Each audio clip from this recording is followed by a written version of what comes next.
Has this ever happened to you? You pick up your child from their friends, they get in the car and start scrolling on their phone. You are bursting with the need to know how things went. Your child's been struggling and now you want to check in and make sure everything's okay. So you ask them a question and maybe they glance over at you, shrug, and then go back to their phone, or worse, turn away and stare out the window. Immediately you feel worried and frustrated.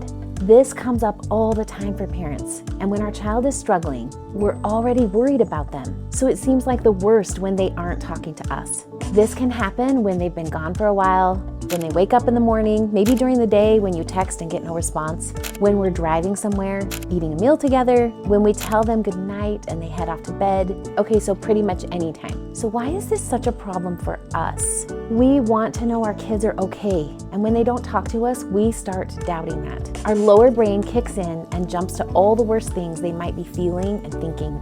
We think we'll feel better if we know what's going on in their heads. We want to fill the silence because in our subconscious, we believe we're doing a great job as their parent if they're talking to us. And on the flip side, either we're doing something wrong or they must be struggling if they aren't talking to us. The real thing you want to be aware of is that when you think something is wrong with either you or your child, you'll feel worried and frustrated every time. Once you feel like that, you're going to start saying and doing things that are needy, demanding, or manipulative, trying to reassure yourself that you're doing a good job and your child is fine. You might angrily demand answers or throw your hands in the air and give them the silent treatment if you're feeling frustrated. Our kids are smart and they will pick up on the frustration. When that happens, they'll usually mirror your frustration and turn inward even more. Or if you're feeling worried, you might just keep talking and talking, saying stuff that sounds forced and a little weird, even to you. You just keep talking, hoping you'll hit on the right thing to get them talking. Desperate and needy, right? In my experience, they'll take this one of two ways. They'll get worried about your worry for them, or they'll get annoyed at you, and both of these options cause our kids to tune us out and shut down even more. There are so many ways to manage this, so let me throw out a few different ways to look at it when our child isn't talking to us. Maybe they're tired, worn out from just existing, worn out from thinking, not sleeping, facing the world when they didn't feel like it, and worn out from a million other things, and they can finally just sit quietly and take a break. What if nothing is any more wrong or right than it was the last time you interacted with them? We want to remember it's totally fine for them to not talk. Of course they won't talk sometimes.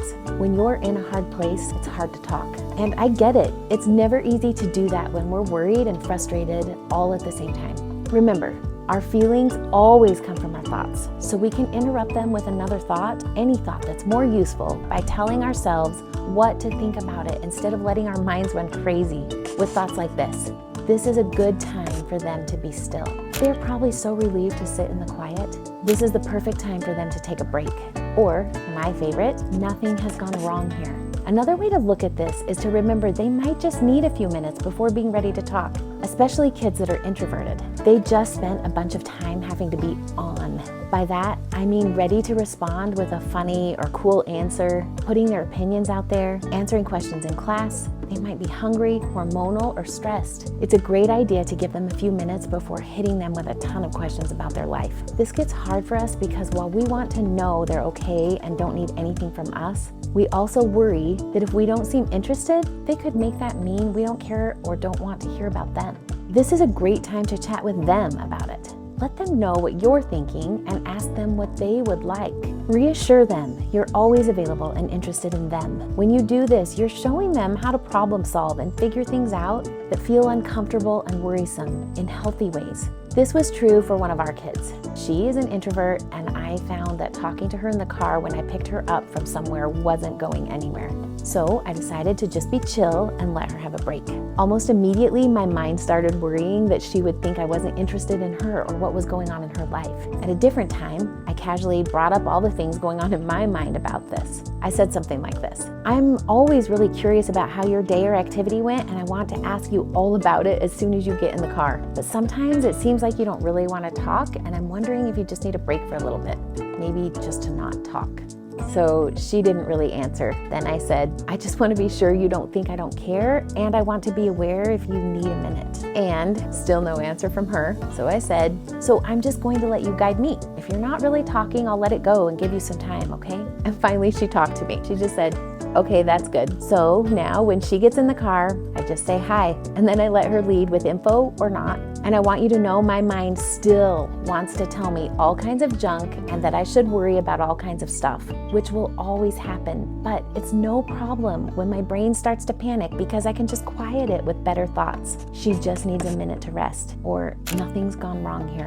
One other thing to consider here is how our kids might be viewing all our barrage of questions as soon as they come home or get in the car. Some kids might feel a little attacked or checked up on, or that we think they're not being enough. We immediately start with all the things as soon as we see them. Did you turn in your assignment? How did your test go? Who did you eat lunch with? Do you have homework? Let's see how we might feel if someone did that to us. Let's say that you're at work and your boss has been out of town. They just got back and immediately start in on you the second they see you, asking all of this in rapid fire. Did you finish that assignment? How did the sales appointment go? Do you have more information to get together for that meeting? What's the plan? Blah, blah, blah, etc. This feels a little stressful to me.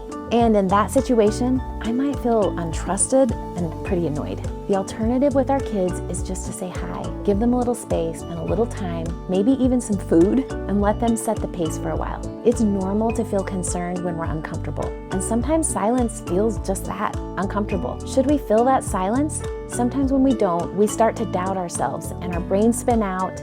But I'm asking you to consider that it's totally fine if we don't always feel it. In that space of silence though, just remember it's normal to feel worried, uncomfortable, maybe even a little awkward. It will be super helpful to you to have some good thoughts to go to during that time. What would you rather feel when you see your child after being apart for a while besides worry and frustration? Some of my clients have said they would rather feel compassion. I always love it when we can get to compassion because it really helps us show up as a powerful parent. When you know what you would rather feel, like compassion, you just need to find a thought that brings up the feeling of compassion for you in this situation. Here's some you might try. I bet they have had a really long day. I'm glad they can take a break now. I'm glad this is a safe place for them to be quiet if they want. Sometimes part of listening is just being quiet. Another feeling a client of mine wanted to have in this situation was to feel in control of himself. The thought that helped him feel in control of himself was, they're being quiet right now because they can finally relax.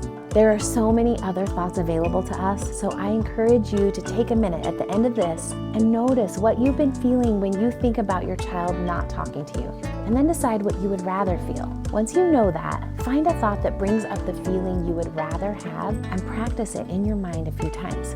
Have a conversation with your child about how they would like those times to go. Find out what they prefer. Don't worry about feeling uncomfortable. Just notice it and remember what you would rather think instead. Sometimes when your teen won't talk to you, it's also common that you'll notice they might be withdrawing from friends and activities that they used to enjoy. I made a video about that. Go ahead and click it. It's going to help you know how to navigate that situation. Thank you so much for watching.